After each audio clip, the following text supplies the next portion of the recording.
Hello, welcome into the Minnesota Vikings actually can keep getting away with this post-game podcast. Matthew Coller, along with Paul Hodowanic. Also, we are streaming on YouTube. If any of you are watching there, then welcome to this, where we have the same conversation we have been having after almost every Minnesota Vikings game. It really is mind-blowing, Paul Hodowanic, that the Vikings can get up against Mike White, who I jokingly in my recap called generic Jets quarterback X, and then get up by so much that you think, okay, now this is the one. This is the one where they run away, they win by 3 scores, they cruise to victory, and we all go home early without any tension. We don't have to feel any tightness. There is no gripping the side of the chairs and eating an extra cookie or whatever in the press box out of stress.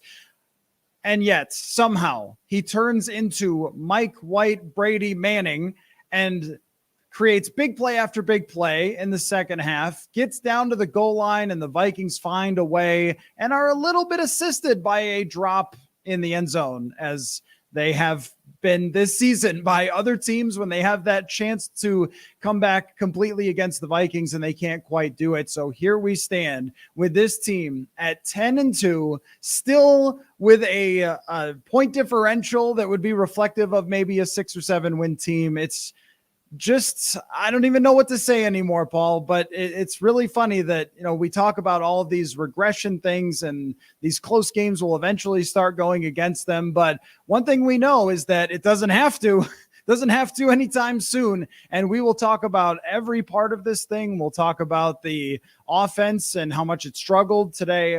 Kirk Cousins had a very, very tough day and got beat up. We will talk about the difference in the defense between the first half that looked like it was going to have maybe its best performance of the year, and then the second half where it was big play after big play after big play, and then the clutchiness, which has been so clutch and was so clutch again in a big play, this time coming from Cam Bynum, who has done a very nice job as their starting safety. So another wild one, Paul. What is your reaction? I think I knew this beforehand, but it really crystallized today. The Vikings are just incapable of playing a complete game. They can't string it together for more than 2 quarters, 3 quarters. They're going to have the inevitable, it now seems, lull where they either let a team back in or let them take a bigger lead than they already had. It's just, this team is maddening. I wanted to come on here. I thought I was going to come on here and for the first time just have glowing things to say and just say, that was an all-around really good team win. But it just feels, for whatever reason, whether it's coaching, roster, we can get into why, they just seemingly can't put it together for 4 quarters. They can't do it. Through the first half, I thought this was going to be that coast. They are taking a defense that's top 5 in scoring defense, I believe was 6th in EPA per play on defense, and really moving the ball successfully. 20 points in a half is nothing to scoff at. If you look at their past performances, they were beaten up on teams defensively. And so you're thinking, okay, they're probably going to score 30, 35, and this is going to look like a really nice, productive game, despite Kirk Cousins having some erratic throws and things in there. You thought still they were going to be able to do that. And then they go punt, touchdown, or punt, touchdown, punt. They punted 5 of the 6 drives in the second half, and that's how you let a team back into the game, even when their quarterback is Mike White, who I don't know if it was the defense that turned him into looking like a GOAT, or if this is just the second week in a row of Mike White showing he's a pretty competent NFL starter that can move the ball efficiently, and if you give him time, can do some stuff. But my overall takeaway is they're incapable of playing these complete games, and I'll say it over and over again. It just feels like if they're going to get to the playoffs at some point, they're going to need to do it. And it would be nice to see them show it one time in the regular season. Even a team like the Lions just went in, beat down on the Jaguars today. There have been no such games for the Vikings. There has not been one game where they just put a team away in the third quarter and can kind of breeze on through, unless you're going to count that opening game against the Packers. But that is so long ago, it feels like even a different season. Like, they have not shown, even against the worst opponents, the best opponents, any opponent in between, that they're incapable at any point of putting a team away. And eventually that has to matter, but they continue to get away with it. And so they obviously did some big things to do that. The defense came up with stops on 5 of 6 red zone trips and forcing field goals time and time again. That obviously helped. The defense was 3-16 on 3rd and down. So really opportune playing, 2 turnovers. So there are reasons to point to about why they won this game. But overwhelmingly, I just have this sense of dread of at some point they just have to put it together, and they need to at least show it one time for me to believe that they're capable of doing it when it's important. And this game felt like one of those opportunities, and they just weren't able to do it. Yeah, and I look at the box score and I can't help but wonder how they even scored as many points as they did, because when you look at Kirk Cousins and the way that he passed the ball today, I mean, 21 for 35, 173 and a touchdown, and 82 quarterback rating. He was sacked a couple times. He was hit a bunch of times. And this made me think, though, Paul, that a playoff game in US Bank Stadium in round 1 is probably going to look like this. And whether you win it or not will come down to whether Cam Bynum picks the ball off, whether the guy drops the ball in the end zone, whether they make a stuff in the middle, which they did a couple of times. I mean, the Jets had 1st down and 4 at the goal line to go ahead in this game, and they ended up getting the stop. And I look around, and week after week, it's like always kind of someone different on the defense.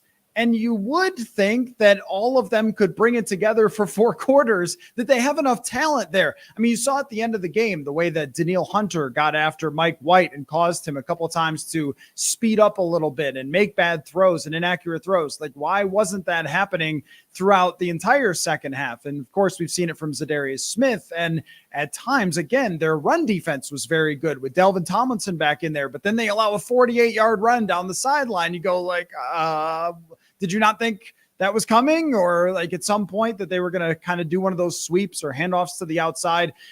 Getting up by as much as they did at one point, 20-3 in the first half. That just seems like, okay, no lead is safe if you can't hold that one against the 3rd quarterback that the New York Jets have played. But it kind of always comes back to, why is the defense this way? And Harrison Smith was in the locker room joking after the game, like, hey, well, you give up a lot of yards, but that's not what matters. It's the points that matter. But I have to think that most teams, if you give them 6 trips into the red zone, they won't only score a touchdown once. I mean, the way that the Jets were able to move the ball throughout, especially the second half, but even a little bit in the first half where they got drives going and then they just kept sort of stepping on their own feet, where Tyler Conklin dropped multiple balls where they had opportunities to continue drives going on a 3rd down. He dropped one on a 4th down. And then I guess apropos that they drop it in the end zone on 4th down with a chance to potentially go ahead. But these are things that we would normally say you can't really rely on the other team just dropping the ball in the end zone, dropping the ball in big situations, but they kind of have in one way or another, whether it's been relying on the special teams play, kick return for touchdown last week, or a fumble in Arizona when Arizona had a chance. And then this week it's the drop passes that end up coming back to haunt the Jets, and then just the general inability to get into the end zone. But when you look at how this was played, you look at the box score, you look at which team played better, there's really no question that the New York Jets played better. And we were kind of looking earlier this year at those expected points based on how you played yardage wise and things like that. And the Vikings didn't have a winning record. Like, well, yeah, this was just like another one of those games today where the Jets did a lot of things better than them, especially on defense and the way they got after Kirk Cousins, which has to be a massive concern still every single week. And for the playoffs in the future, that you're just going to allow your quarterback to get smashed. And for the first time, I know I'm kind of all over the place here, Paul, but for the first time, I actually thought Kirk Cousins could get injured today. I mean, that usually he's so good at protecting himself that I don't think that, like, oh, he'll get rid of the ball and he's got this amazing record of health throughout his career.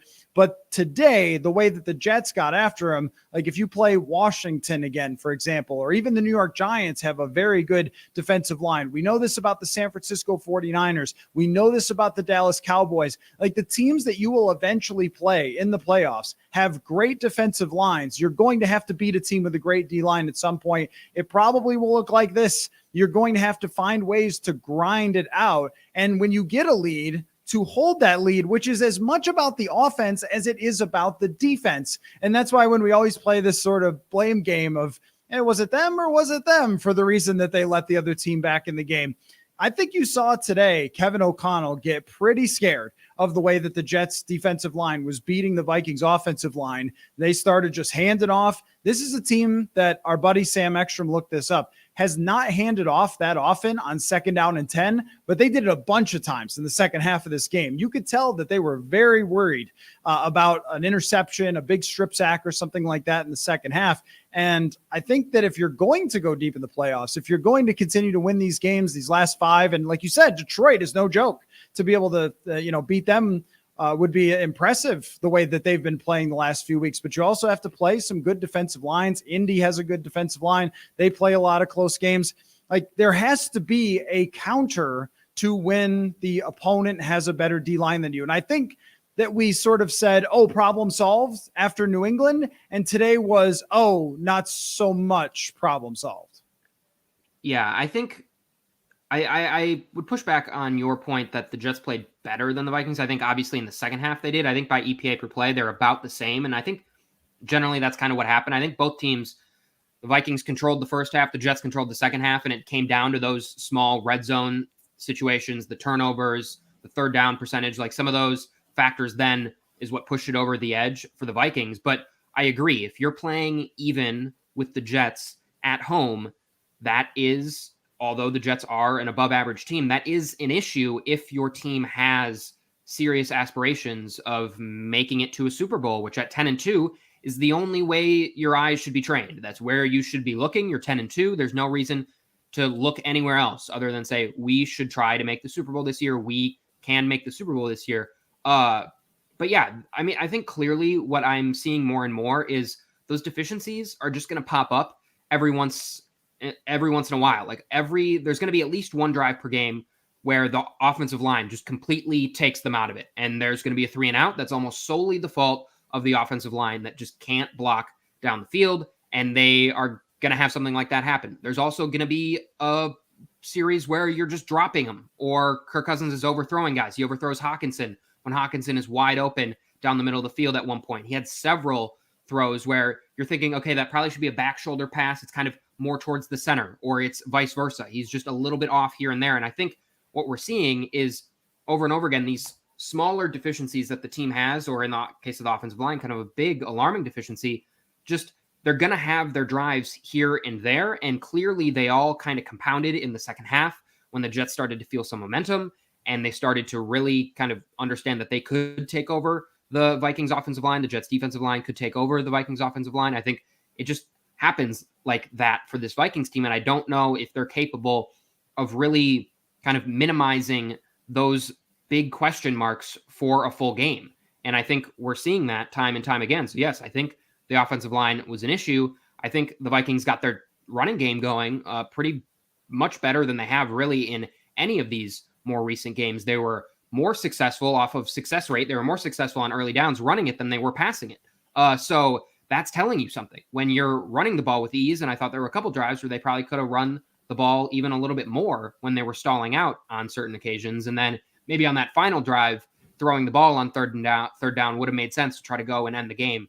They end the game later on defense anyways. So I think there are just these small nits to pick here and there that continue to kind of pop up every week. Like they're not going away. This defense now is kind of being characterized by the fact that they're saying we don't give up big plays, but they are giving up big plays. Kind of Mac Jones got them for several big, massive plays. Garrett Wilson had them for several plays, almost burned Patrick Peterson on that last drive, or did burn Patrick Peterson. He just didn't get the ball in his hands there. So it's again, just those slim margins that they're playing on. And so when they play about the same as their opponent, which I think they did against the Jets, it just comes down to those coin flips, and the coin flips continue to go the Vikings' way. And I think at some point we acknowledge that the Vikings are doing certain things for those coin flips to be more advantageous for them, but they're also forcing some of those things to be more 50-50 than they need to be. This game didn't need to be 50-50 in the hands of a final drive, yet it was because of deficiencies along the offense and deficiencies along the defense. And you're left kind of just scratching your head and saying this team is 10-2, but it doesn't look 10-2. But like they continue to do this. And so it's just this seesaw that we're back on all year. And it feels like within a game, within a drive, within a play, even we're going back and forth. And that's just the way this team's going to be.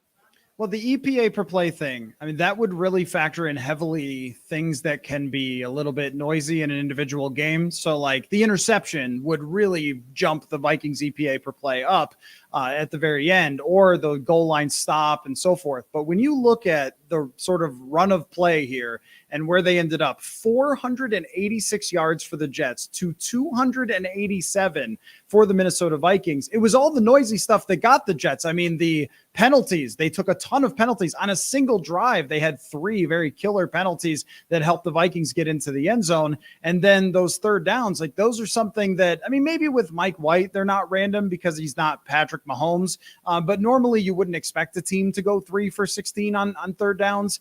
Normally, if you're in that many situations, you'd figure like 40% of them with the number of playmakers that they have, which we really saw Garrett Wilson, and why everybody in New York is very high on Garrett Wilson because he can make some plays. And even Corey Davis came in at the end after totally botching the first drive with a ball bouncing off of his body into Harrison Smith's hands. That's, again, sort of the random stuff where the Jets lost the game. But throughout, especially in the second half, it was big play, explosive play after explosive play.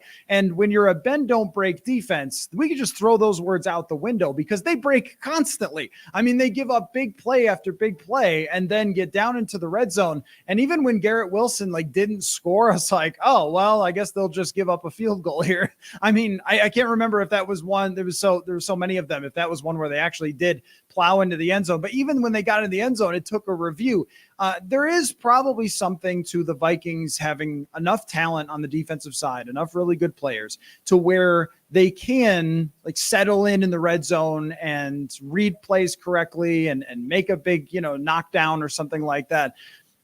But also, if you're relying on that game after game, that will break on you eventually. And I don't think that is something you can rely on. So I think that if we talk about what should sort of concern you about what we just saw and what maybe you think you're totally fine with, the fact that once again, Justin Jefferson was taken out of a game when the opposing defensive line played really well. We saw this happen against Miami for a good part of that game, against Washington for a good part of that game, the entire night in Dallas, and then here again. It is the only way to solve Justin Jefferson, because even Sauce Gardner had to grab his arms if he didn't want him to run by. And then he made great catches again today. But when you look at the end of the day, they weren't able to put away the game with Justin Jefferson the way they did against the New England Patriots. And I think the Patriots were built a little bit different. They have one great pass rusher in Matthew Judon, who's very dangerous, but this is a team that has everything. They've sent multiple dudes in there. Quinnen Williams just took over the game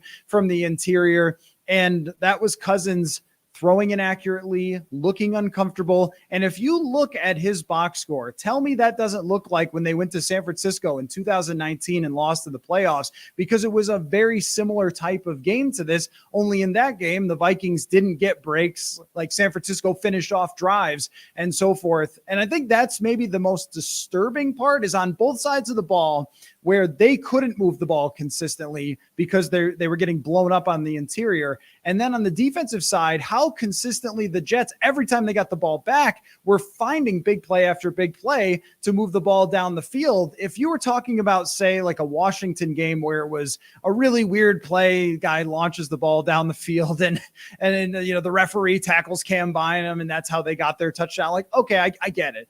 That's super random. And I understand, after that game, people thought we were a little harsh or whatever, but you watch this one and you look at the yardage differential, and it was kind of a lot like Miami, except for this time, the Jets had 2 legitimate shots at just punching the ball in from your red zone and winning the game. And it wouldn't have been the end of the world. We probably would have said okay, look, these things happen. It's going to be a little bit rocky toward the end, probably, of the season, where they have some ups and downs because everything went their way. And at the end, everything did go their way. But when the New York Jets, a team that has one of the worst offenses in the NFL, and Mike White is clearly not Manning or Brady, when they put up that many yards, when you can't even keep them from moving it up and down the field on you, when you have a 2-score or even 3-score lead, you have to go, okay, well, there's going to be teams that you have to play that have Jalen Hurts and AJ Brown and Dak Prescott and Deebo Samuel, like some of the great players in the league are on these playoff teams. And I don't know exactly what the answer is for this defense to not give up plays like this and have to rely so much on just the red zone and just turnovers. But they have 5 games to figure it out. And I thought today might be a real opportunity for them. I think that's why you kind of walk away with a weird taste in your mouth after this one, where you're like, 10-2. Wow. But also at the same time, like Mike White, and they almost put up 500 yards. Like that's just not instilling a lot of confidence. And it's weird because the locker room is talking about how confident they are in all the biggest moments. And they should be, based on the way that this has gone. And yet, can you be confident in a defense that gives up yardage like this, and after today may rank dead last in the entire NFL in yardage allowed? And I did look this up. Don't think I wouldn't. I looked over the last, since 2010, how many teams allowed over 6 yards per play that reached the Super Bowl. The answer is 1. Their quarterback was Tom Brady, and they outscored teams by 170 points. Don't think that's quite comparable to this. So there are answers that have to be found. And throughout the first half, like you, see, I didn't start writing. I've gotten wise to this. I did not start writing, but I was formulating a narrative in my head. What am I going to say after the game? And I was thinking about like, hey, this is what they needed. They needed this game where they kind of made Mike White look stupid and they, covered Garrett Wilson and got rolling. But now I don't really know. Like, I don't think on any week that you can say, or any lead that you can say, oh, they've got this, they're going to be able to hold this down. And they're about as healthy as they could possibly be at this moment. Although Caleb Evans left with another concussion, which is really concerning, but they will get Cam Dantzler back at some point. But this is as healthy as you could ever ask your defense to be. And yet that still happens. And I think that the onus, Paul, and tell me what you think of this, is really on the offense. Like, your defense will not be able to, it's just the reality of the thing. It will not be able to hold a lead unless you put the gas pedal down and have long drives. I know Kevin O'Connell looked like he was certainly trying to do this, like grind it out a little, get some short passes, long drives, put up more points, try to run away from teams offensively, because this isn't 2017 where you could just hand it off a couple times, let your number one defense slow the other team down. I think that's where they have to be finishers, is on the offensive side. And because the defensive side is just probably not going to happen. Yeah. I mean, in the NFL nowadays, like good offense beats good defense every time. Great offense beats great defense every time. So whatever word you want to describe this Vikings defense with, like, they need offense, like they're going to get beat. It's just the reality of where it is. And I think largely defense is more of kind of that weak link system that we look at. So it's great that you have Zadarius Smith. It's great that you have Harrison Smith playing very well. And it's great that you're having a resurgent season from Patrick Peterson.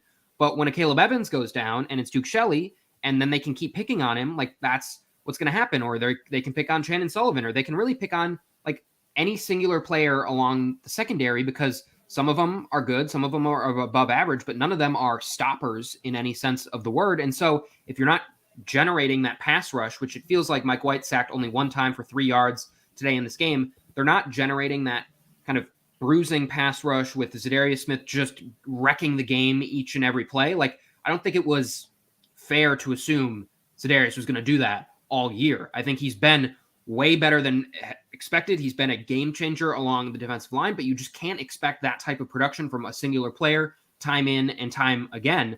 And so when that happens, it just has to go on the offense. It's just the way that the NFL works now. Defense is going to give up points, even the best defenses. So the Vikings defense is sure going to give up points. And I thought, based on their limitations, I mean, going 1 for 6 in the red zone, like the Vikings got the most out of that performance that they possibly could. The defense eked out every single like bit of that performance that they could have. Like, it was only going to get worse than what they did today based on having 2 turnovers and 3 of 16 on third down. Like, 22 points was kind of the least that the Jets could have scored. So now it's on your offense. And so when you punt 5 of 6 times in the second half, that is just not a winning formula, no matter how many times you score in the first half, no matter how big your lead's going to be, because at some point, like, the Vikings defense kind of looked tired as they're just continually out on the field over and over and over again. The Jets won the time of possession by just a couple minutes, but it certainly in the second half felt like a lot more than that. I'd love to see the split. I'm sure it was much, much more favored towards the Jets.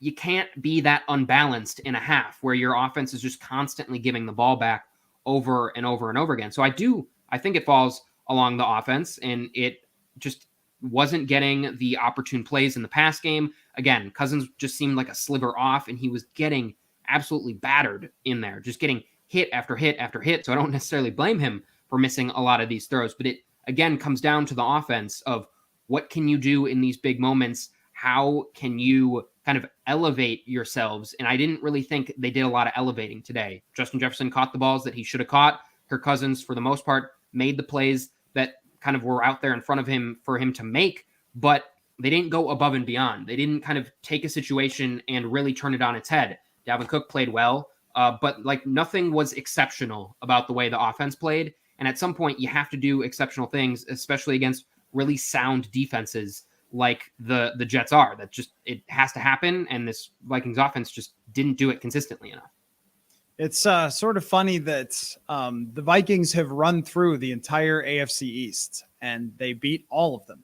And it's one of the best divisions, if not the best division in football. And with each win in the postgame, we were kind of like, huh? Except for New England. I mean, I thought that was a really good win. I think I declared it last week, sort of like their best win of the season, not their craziest. That was in Buffalo for sure. And Buffalo's the strongest team. Miami also was such a wild game, but the inconsistency on both sides of the field, where that's how you end up sort of ranked in the middle of the league and stuff, is where every week you're kind of up and down even throughout a game. And we can go through all the games against the AFC East and they all had that to them. Like in Miami, it took until third quarter, fourth quarter before they finally started to break out in that one. The most complete game was probably against New England, but they still gave up 382 yards passing to Mac Jones, which if you can give up the amount of yardage passing to Mac Jones and Mike White, those are probably the lowest end of quarterbacks that you're ever going to face. Like, how much confidence is there that they could play against the better quarterbacks when Jalen Hurts and Dak Prescott both really took care of business against them? And that's why it comes back to, you cannot have on offense Justin Jefferson disappearing from the offense almost entirely in the second half of the game. And like, we praise the play action stuff and so forth, but guess who else saw them run all the play actions? Robert Saleh did, and they had answers for that today. I mean, I was very impressed by the Jets on their defensive side. I mean, they played extremely physical. They're a very violent team. And I thought for the most part, they schemed extremely well against this Vikings team. And they sort of knew that even if they gave up some runs, that their big guys could eventually sort of toughen up and get those stops. And, you know, they sent 4 a lot. They didn't blitz Kirk Cousins a lot. They were able to get after him with 4, which is always one of those like kryptonites of the Vikings. And so you expect when you're playing one of the best defenses in the NFL for there to be some issues. But I think that maybe the most concerning thing about the offense, and again, we should always kind of sort of pull it back out and again say, like, they beat everyone in the AFC East. Like, that is impressive. Like, don't get me wrong. It's just that the way we talk about this team has changed. Everything is not through the lens of, could they be for real? No, they've proven they're for real. It's, are you for real enough compared to the rest of the playoff teams? And what can be problems? What do you need to be solved? What can't be solved? And when it comes to the offensive consistency and being able to overcome good defenses, that's something that has to be solved, because they have the talent to do it. And we talk about the health. The entire offense is healthy. You're missing no players whatsoever. And yet still you were kind of held down today outside of they played largely well in the first half, and then it just goes away. Like, they've shown against the Patriots and the Bills and the Jets, all 3 like top 10 defenses, they have these moments. So that's what you cling to. You say, we have these moments. Now, where is it for more than just a half? Right. They had 2 of these grindy drives that went like 6+ minutes where you went like, yes, this is it. This is what you have to do against this team, because you're not going to hit on 40 or 50-yard passes. They came close on one, but you're not going to hit on those passes very often against a defensive line that's so good. So do you have these answers when the other team is ahead of you on the defensive line? And I think that the answer was sort of like yes and no, mostly no, but only yes a couple of times. And one of those drives had 3 penalties by the New York Jets, who like may have set the first half record for flags. Although I think Miami actually did that against the Vikings earlier this year. So that's why everything is kind of talked about differently here when you played a playoff style team. And I think talent wise, the New York Jets are a playoff style team. They're somebody like maybe a comparable team to Washington, where they're not up at the very top of the league, but they're a contender. They're a competitor, I should say. I don't know about a contender, but a competitor with the amount of talent that they have on their team. And to see how well they were able to slow down the Vikings offense by getting after the quarterback, I think that you have to, as the Vikings, be looking at, all right, with the interior pass rush, like, what are we going to do here? And we talk about it every single week. Like, what are you going to do here? And I don't know if it was just one guy or if it was everybody. It was probably everybody today getting beat with the amount of pressure that they created against Kirk Cousins. But there has to be an answer there, or that is going to be a problem later. And I think we really saw that. And we saw the skittish Cousins against that interior pressure that we've seen so many times. And this was, I think, his worst performance of the entire year. I mean, passes were inaccurate. He got hit really hard. He threw his own brain into someone else, which is just a generally very bad idea. Cousins sort of towing the line between being gutsy and trying to win and actually potentially really hurting yourself. And I even wondered about that. Like, is he actually okay after the way that he went helmet to helmet with CJ Mosley there? And then the MVP of this season, I don't care what anybody says, it is Kirk Cousins' rib protector. He has taken so many shots to the ribs this year. And that's a worry as well, because if Kirk Cousins is 100% healthy, he can get the ball to Justin Jefferson and go down the stretch and play extremely well. I think last year he got banged up a little bit at the end of the year. We didn't really hear about it. He's not one that's going to come out and be on the injury report or talk about where he's getting beat up. But maybe for the first time in a long time, we saw him actually kind of hobbling off the field a little bit, getting up like, whoa, I am taking some shots here. And if you don't have a healthy Kirk Cousins, you're not going to win. So what are the answers, though? I mean, that's the thing about these games is when you play the same game over and over and we kind of hunt around like, should you bench the guard or what's happening here? Why is this going on? Should you run bootlegs? Well, then the other team says, we're going to send our blitzers off that side where you're bootlegging, or we're going to, like Carl Lawson just crushed him one time. And Sauce Gardner had a blitz that got in his face one time.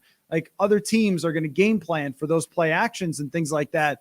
And even the quick passes, when we know we're getting after you, we can play tighter on those quick passes. And the Jets are a good tackling team. A number of times they tackled the Vikings receiver as soon as they caught the ball, and they weren't able to get yards after catch that maybe they have before. And I mean, is the answer more Jalen Reagor, who had his sort of you're a Minnesota Viking moment with a 38-yard catch and then a nice little end around? I don't know. It does seem like they're probing for some answers, though, on both sides, because Brian Asamoah played a little bit today. Josh Metellus played a little bit today. And then we saw Reagor mixing in because the KJ Osborne experiment has just not really worked pretty much at all. And then you have to ask questions on both sides of the ball with Kevin O'Connell and game planning and adjustments, and didn't really have a counterpunch today. And of course, on the defensive side, I think everybody's looking at Ed Donatel saying, like, what is this? I mean, you can't just like have your guys tighten up in the red zone every time. Like, this has to be better. But as we get to these conversations, there's always a point in the road where I go, I don't know if I have an answer, though. I don't know if I have an answer. I think the answer literally is you have to play like this, and you just have to come through in those big moments, because these are the types of games you're going to play. Yeah, I think we've locked ourselves into these are the games they're going to play the rest of the way. And it really does just come down to those final moments and how they can make a few things happen. I think offensively, you could see them hoping that the run game was it for them today. They need to find a weapon outside of Justin Jefferson that teams care about. They need anything because Jefferson, despite being kind of that one thing that everyone knows in a pickle, that's where you're going, he still performs, but you got to have another thing, because Justin Jefferson occasionally is going to drop a pass that he shouldn't make, or he makes tries to dive for a ball that he probably could have catched, and we maybe think he should based on how good he is, and he doesn't. Like, those are just kind of the 50th percentile outcomes that are going to happen in a game. So where else do you go? And in the first half, it was the run game, and it was very, very fruitful for them.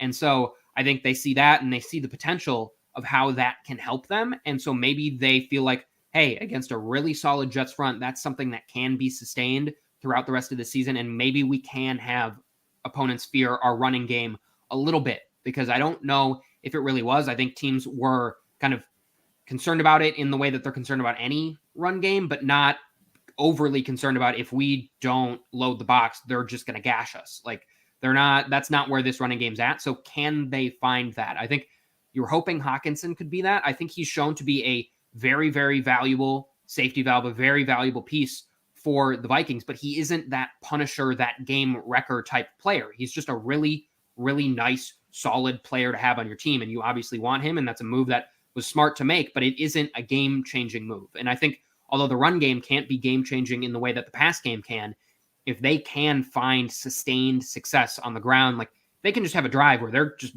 punching it up the gut over and over, and they just impose their will, I think that goes a long way for having this team and kind of being able to put away a team if you can run the ball like that. But I think in the second half, the Jets kind of knew that they wanted to run the ball, and suddenly those runs weren't doing as well. And so I think it's just all about, can we find that? And so I see them, they toy with Jalen Reagor, they toy with Asamoah on the other side of the ball when they're trying to do that. They're just trying to find, how can we get X factors in this game? Because we've kind of tapped out the potential of what we can do with Justin Jefferson, and it's amazing, but it's just not going to be sustainable week in and week out. So these are the luxuries they have being 10-2, that they can try these things, and if they don't work, they can lose games and it's still not going to hurt them. But you want to maintain some positive momentum, and you'd like to see one of those options kind of come up and say that we can see moving forward as something. And at least on the offensive side of the ball, I don't know if the run game did enough today for me to believe that it can do that sustainably, consistently. I think that needs to be something we see week in and week out for the next couple weeks before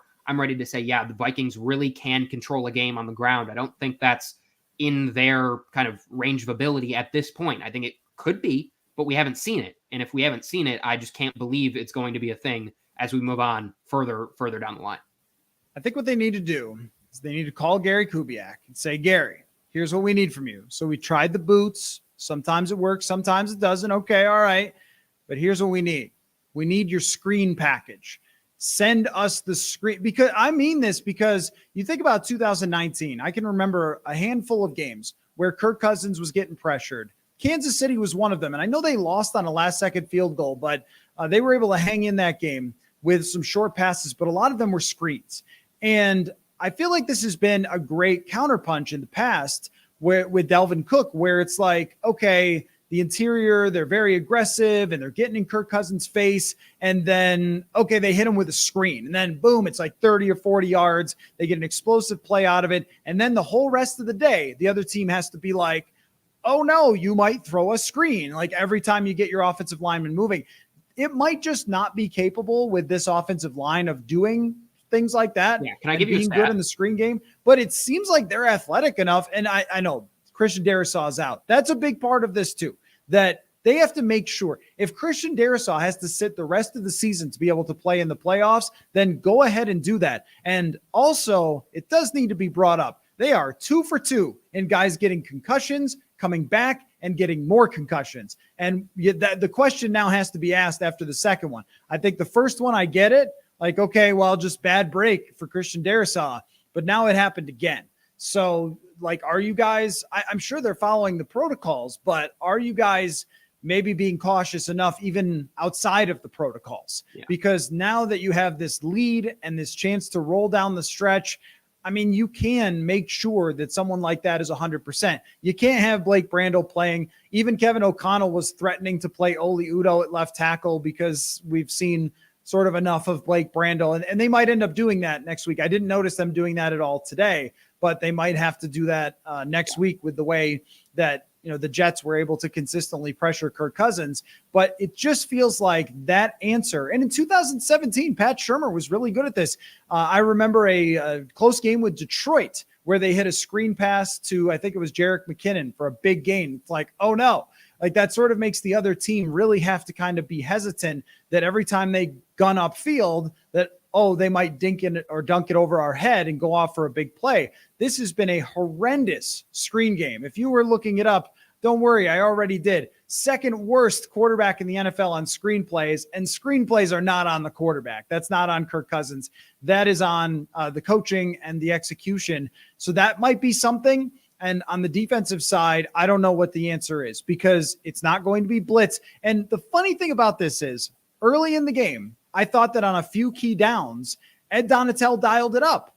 And I was like, oh, okay, a message received then, Eddie? No. Like as the game went on, it was less blitzing and less aggressiveness, and they were able to hit on numerous times. And like Mike White just didn't look like he was very shook until the very end of the game when Danielle Hunter got after him. But we've seen this throughout the league. You can look at all the numbers. This will tell you the answer to this. I mean, when opposing quarterbacks have clean pockets, anywhere in the NFL, they are going to put up good numbers. You have to pressure the quarterback. And if he just straight up refuses to blitz, well, then this is what you're going to get. And look, we had Duke Shelley playing again today. At some point, Cam Dantzler might come back. And that now seems very important as well, that Dantzler should be coming back and coming off IR soon, that these little dings and cuts, every time you get one, it seems to hurt you pretty big. Because when Dalvin Tomlinson was out, they did okay against the run, but they didn't get any pressure whatsoever up the middle. With Dantzler out, opposing teams have really attacked those backup corners and had a ton of success. So the health of the team as we go through these next number of games ends up being very important. But, I guess, before we wrap it up here, Paul, with this post game is, were we impressed with stuff? Like, I mean, I think that it's totally fair to have a reaction to this game like, okay, guys, that was way too close, and that can't happen when you get to the playoffs. And there are some things to be solved here. But as far as things that impress you about the way that they beat a team that has a chance to end up being in the playoffs. Yeah, I mean, it is some of those noisy things that we talked about, but I wrote about it earlier in the year. A place where the Vikings defense was breaking was the red zone. They were one of the worst teams by Football Outsiders DVOA and by just percentage of touchdowns you were giving up. It was the worst in the league. That was earlier in the season. I forget what week I wrote that. But so for them to come out and go 1 for 6 in the red zone, and some of that is you're getting a drop from Braxton Berrios and penalties backing you up. But some of that was just solid play down in there. And so that is something that they weren't doing earlier in the year that they did get to convert and they did play well in spurts today, and obviously for most of it, and they needed that review on the one kind of Mike White QB sneak to even allow a touchdown. So that's a stingy spot to be. And so while I don't necessarily know how sustainable that is week after week after week, it was impressive what they were continuously able to do at that point in the field. And so that I think is impressive. I think the way that the offense played in the first half was impressive because we've given the Jets defense some flowers, but they're a really, really good defense. Like there aren't that many better defenses that they're going to play. Sauce Gardner is already one of the best cornerbacks in the league. They have Quinnen Williams. They have so many good pieces along that defensive front and kind of along that entire defense. And they're obviously well coached with Robert Saleh. So I don't think it's necessarily a bad thing if you don't play well against that defense. So the fact that they kind of sputtered at points, I think that kind of happens for some of these teams. It was just the way they sputtered and when they sputtered that was so kind of confounding and really cost them the game. But I think in that first half, they played really well. And I think, again, that is kind of the third game in a row against a stingy defense where this offense has shown itself in spurts to play really, really well. And now it's just about consistency. So I think you can love some of the flashes you saw on both sides of the ball, but it's overwhelming. And you can't ignore that seemingly from kind of drive to drive, it can kind of disappear on them. But I don't want to sound like they played horrible today. They had their moments. It was just not enough of them, and not enough of them kind of in that second half. And then they finally the defense was able to pull it out at the end. So if I'm going to point to something, it is kind of that stinginess that they had down in the red zone. It just doesn't feel as good to say that when I know that it's not that kind of repeatable, or that's hard to just repeat. 1 out of 6, even for the best red zone teams, is an amazing, amazing result. An average result for a good defense is you probably allow 3 touchdowns out of those 6 opportunities. And even then you're looking hey, we stopped them half the time when they got in there. That's pretty solid. So I like what they did there. It just doesn't feel super sustainable. Yeah, I think the answer is Greg Joseph, Paul. That was really the answer, is that, hey, everybody could get off Greg Joseph's back for a week. Now, he made a 50 plus. He's 2 for 7 on 50 plus. So I don't know. He nailed it. Okay. And the extra points were good. Hey, if Greg Joseph wasn't on his game today, they might have lost. So no, I mean, truly, I have felt like you just have to ride out the Greg Joseph thing. Because even though he has had some ups and downs and missed some extra points and some 50 plus, that going out and trying to find a new kicker at this point is a very dangerous game. So good for you, Greg Joseph, that he got it back together and there were no snafus when it came to that. And that did end up actually being important in this game because you miss, 2 of those kicks and all of a sudden you're talking about a field goal that the Jets would have needed. I mean, even if he misses the 50-yarder, then you're talking about the Jets being able to tie the game with a field goal instead of needing a touchdown. When it comes to the red zone defense, I think one of the most important things for them is that their beef in the middle is just very beefy.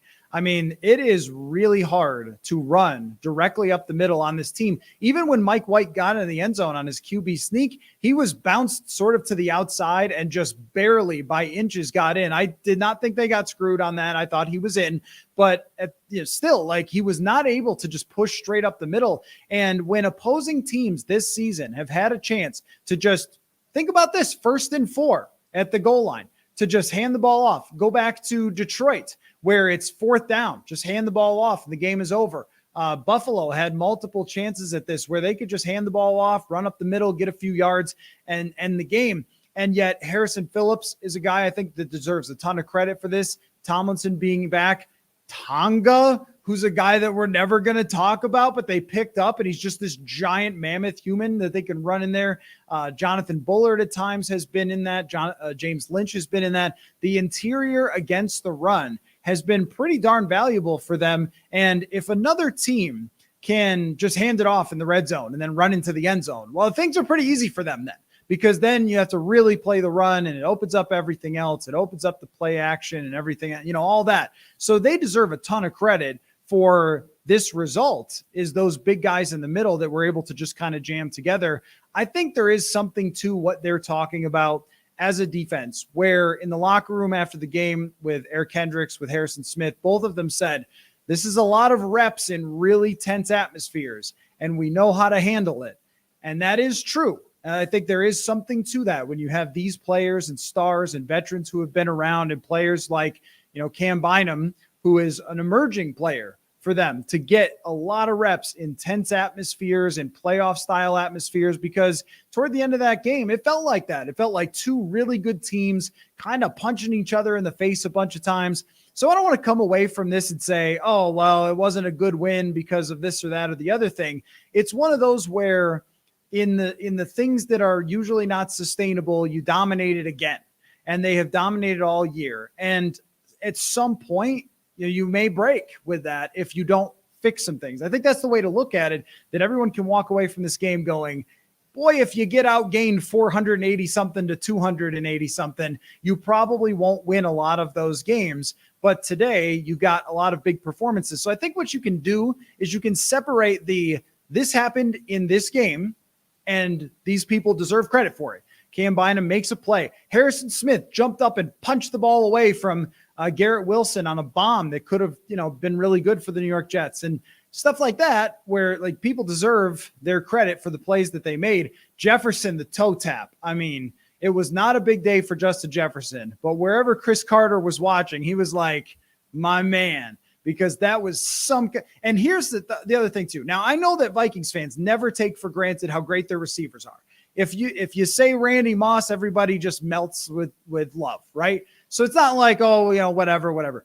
The Jets must have dropped 10 passes today. And it's like 10 balls that Justin Jefferson brings in. The Jets did not. And even Thielen, of course, like this is how he's made his career, like brings the ball in. And Hawkinson catches almost everything you throw at him. I think he had a drop or 2 in the Cowboys game, but for the most part, he catches the football. It's like your team really brings the ball in when it's anywhere near them. And that catch specifically, because it went through my mind on that drive, like, oh, are they going to come all this way and then get stiffed in the red zone and have to kick a field goal, and then the Jets really have a chance here? And instead, he comes up with a huge play at a huge time. So everyone deserves all the credit for that. I think it's just trying to make it clear that when we talk about this, it's this was like a playoff game. And if you win one of those in the first round, okay, that's really good. But I think if you get ahead in a playoff game by 2 scores and you let a Dallas or a Philly or not the Giants necessarily, but maybe, San Francisco, you let those teams hang around, they're probably going to be a little bit better, especially at the quarterback position, than what the Jets were today with Mike White, or it's going to come down to winning games like this, which I don't think you want to. I think like you can ride the magic carpet ride and all the turbulence that goes along with that, but also say, this is not what you want to happen. When you get to the playoffs, what you want to happen is you take care of that when you get a 2-score lead. So I think that they are capable of playing with almost everybody, but I'm not totally convinced it's everybody yet after this week. And every week is going to kind of be a referendum on, are we convinced yet? And then rest your starters at the end, I guess, and get everybody as healthy as they can. So that's kind of my final thoughts. Why don't you give yours, Paul? Yeah, I think just holistically, I think we're talking very much in the micro right now. And I think just considering the macro of in this 4-week stretch where they played 4, like definitely kind of playoff caliber teams, they ended up 3-1 and they didn't look pretty in a lot of those games. And it's hard to know how much you can take and say all the good things they did are going to continue. But they left that stretch 3-1. If you want to throw in Washington, who now looks like a pretty solid team and a playoff team, that's 4-1 in those games. And I think at the beginning of that stretch, we probably were looking at that as a best case scenario. So I think we get very bogged down in the micro, as we should, because I think there were certainly concerning things up and down the field today. But you look at it from a macro sense, the Vikings have a chance to clinch outright the division next week, earlier than I think like any team has ever clinched a division or something like that. Or that would have been if they got it done this week, if the Lions had lost. But I think we can get lost in that a little bit because we've now we've willingly moved the goalposts from we were evaluating this team as a playoff, kind of fringe playoff team. And we've now had to move them because of your own success, a victim of your own success. We've now had to move them to, no, you're a Super Bowl contender, so we're going to evaluate you like a Super Bowl contender. So these post games can sound negative, but it's mostly because we've elevated your floor and we've elevated where you think you can be. And so we're past that now. And so from a macro sense, I just think the fact that they're 10-2 at this point in the season is not something any of us expected. And I think their Vikings are surely going to have doubters, and for a lot of good reasons, probably. But they continue to be 10. They're still 10-2, and whether we want to buy it or not, they're confident in themselves and they're confident in these games. And that doesn't mean nothing. It just, like, from an outside perspective, we want to kind of bring in these more reasoned, kind of nuanced looks when the team is just saying, hey man, we really enjoy each other and we're kind of feeling it right now. So it's hard to marry those two things. I think we're doing a decent job of it, but I try to remind myself of the macro every once in a while, especially on these post games, as we get so nitty gritty play by play. The fact that they left this really, really tough stretch 3-1, 4-1 is much better than I thought they were going to end up when we kind of initially went into this. And as this has gone along, and I think it has been the case, really for weeks now, maybe since Buffalo, but really week after week, it kind of becomes more and more so, is that for fans, there have been some teams in the past that have been competitive that have been not likable.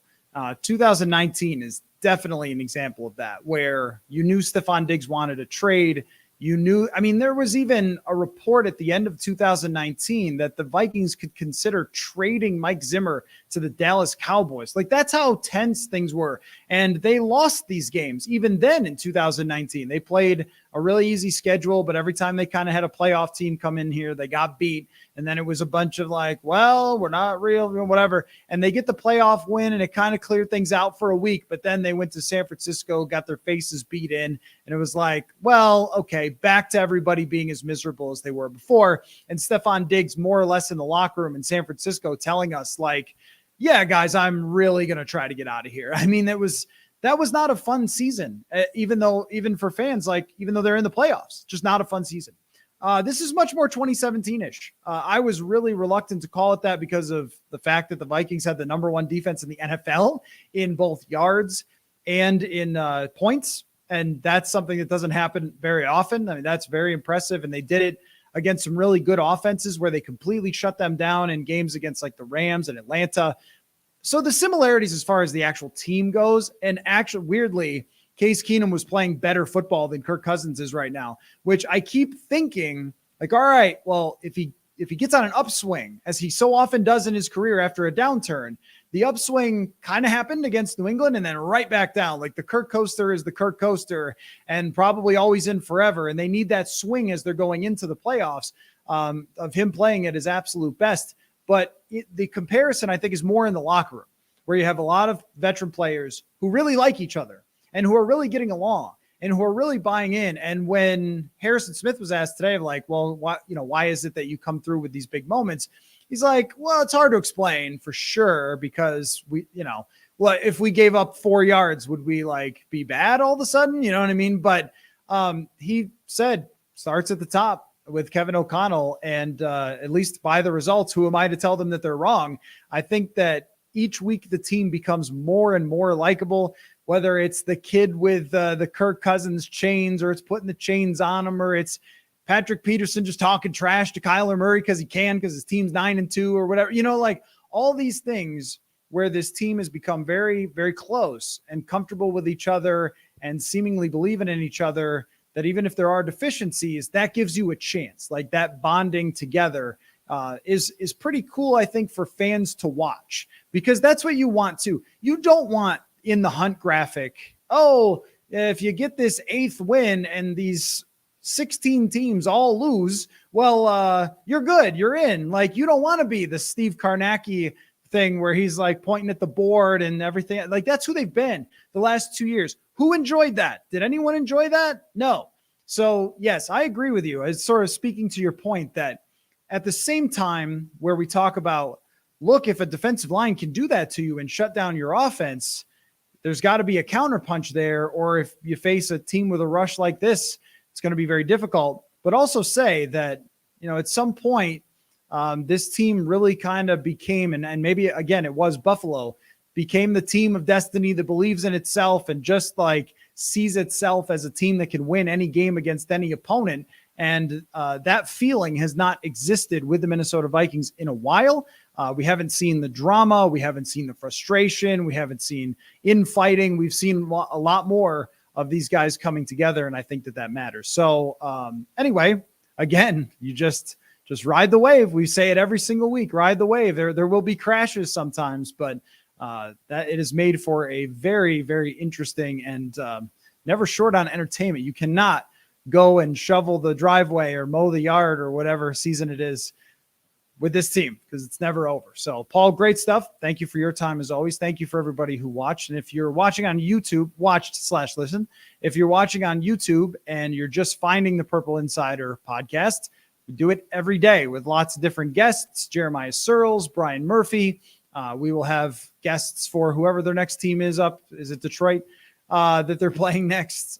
So, we always have a good time on the show every single day. So go to wherever you get your podcasts, Purple Insider Pod, and we will catch you all later. Thanks, everybody.